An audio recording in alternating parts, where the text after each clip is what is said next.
Hi, welcome back to another episode of Bad Hair Day with your hosts Jamie and Brianna.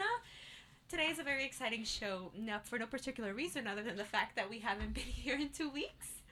So we're just going to get started. We didn't rehearse this whatsoever, so we're just coming in and we're like, we don't know what to do.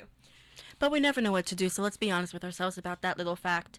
To start, we're going to talk about Joe Jonas, Gigi Hadid, and Kesha. Do you want to start or should I start? You know what? You can start. Okay, so Joe Jonas and Gigi Hadid have just recently called it quits after only 5 months of dating. They were first seen together back in June, shortly after her breakup with Cody Simpson, which kind of brought on these rumors that she was cheating on him and she had always wanted to be with Joe and all that kind of thing. But they actually ended up making their red carpet debut last month. Mm-hmm. And, everyone's claiming that their schedules were just too hard to keep up with each other, and their relationship was just really not working because of that. So their breakup is apparently drama free, Mm-hmm. which I never believe when people say that because I don't understand. you can't drama-free. have a drama free breakup. No. But anyway, the two claim that they are going to remain friends in an interview with People. Yeah, you know when they say sometimes celebrities say, "Oh, it was a mutual decision. We both decided to break up." No, someone had to bring it up.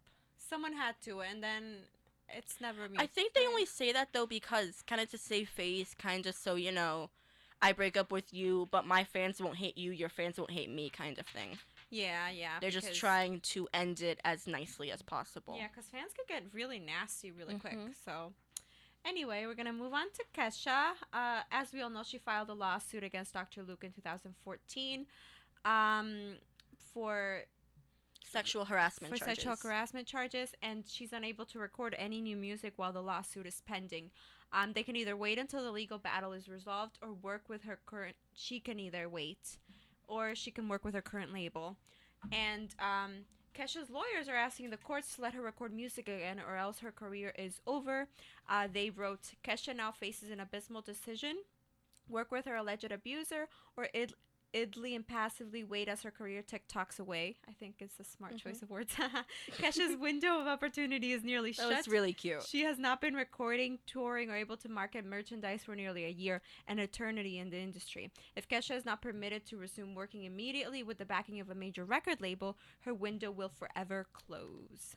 So, yeah, she's really desperate because when you think about it, if she hasn't made music in a long time and she kind of stays that way, she's going to become irrelevant and it'll be harder for her to get back in the industry, especially after a lawsuit like this one, I feel like.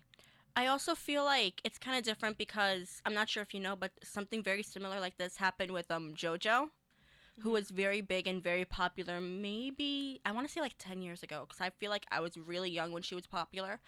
And she was suing her record company. She hasn't been able to make new music until this year. Wow. And, basically by the time that she started to produce new music and make new music and kind of try to fix her name and make a new name for herself, she's kind of screwed because I don't even think it's the fact that no one would want to work with her or work with Kesha. It's just, people get over you and move on so quickly. That by the time you try to make your comeback and you try to come back with something that might be bigger or better or everything that you could have ever wanted, you're done. Yeah, I feel, yeah, I mean, and they're right when they say that it's a year is an eternity when it comes to music, because you have to be in the news for people to be able to buy your album and remember you. I feel like if you're not in the news anymore, people forget who you are. Like, we'll all remember Adele, though, but she made her comeback, and she was able to because it hasn't been too long, I think, since her last album, and then this one came out. I mean, but she's still relevant, and she came back really strongly, I think. So, I don't know, it's hard for them to... But I don't know, I feel like Kesha might not be in such a bad state because everyone knows what's going on with her. Yeah. Whereas JoJo, she kind of just disappeared from the face of the earth. No one knew what was going on because, Instagram and YouTube and Facebook wasn't such a big thing 10 years ago. So the news of what she was going through wasn't being spread and no one knew what happened. They just figured you're a one-hit wonder, you're done. Yeah. But I feel like Kesha, because everyone knows, maybe it'll be a little bit easier for her to come back whenever this is resolved.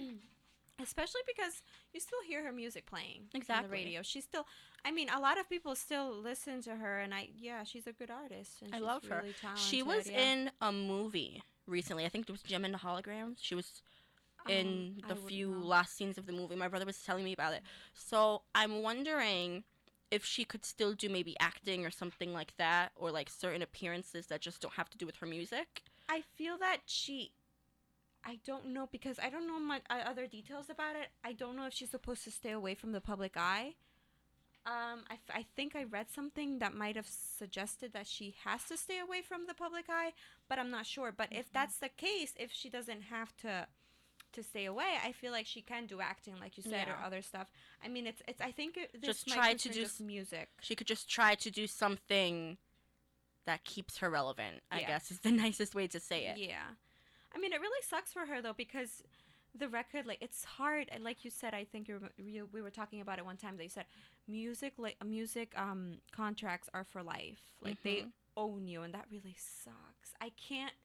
When I mean, I know we've talked about it in the past, but Zayn Malik, when he was leaving One Direction, he paid a few $1 million to the record company just for him to leave. Yeah, And I mean, it's kind of one of those things that once they've got you, your contract's for 5 years, they own you for 5 years. that's messed up. That's it. That's really messed Yeah, up. it's messed up, but I don't know. I don't know if it's protecting anyone involved. I feel like either way, if you're involved in that situation, you're kind of losing out. Because if you're the owner of the record company or you're involved in the company and the singer does something bad, it's your fault.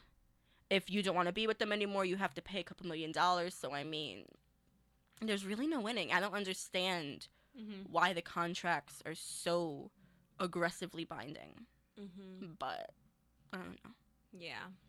There must be some legal thing that we just Don't know about. don't know And about. we're too lazy to look up. Yeah. So we're just We're gonna probably keep not going wondering to. about it. Just gonna keep wondering and acting like there's no way for us to find out, as if we can't simply Google it. Because But Google's not a thing now. no, we No. pretend Google doesn't I don't know exist. what Google is. What is it, Google? Sounds like a disease. And while we wonder about that, we're gonna take a break. And when we get back, we are going to be. I don't even know what we're talking about. What are we talking about? Senna O'Neill, she was a model for Instagram, and Instagram, like, famous person. And we're going to be talking about the Victoria's Secret fashion show.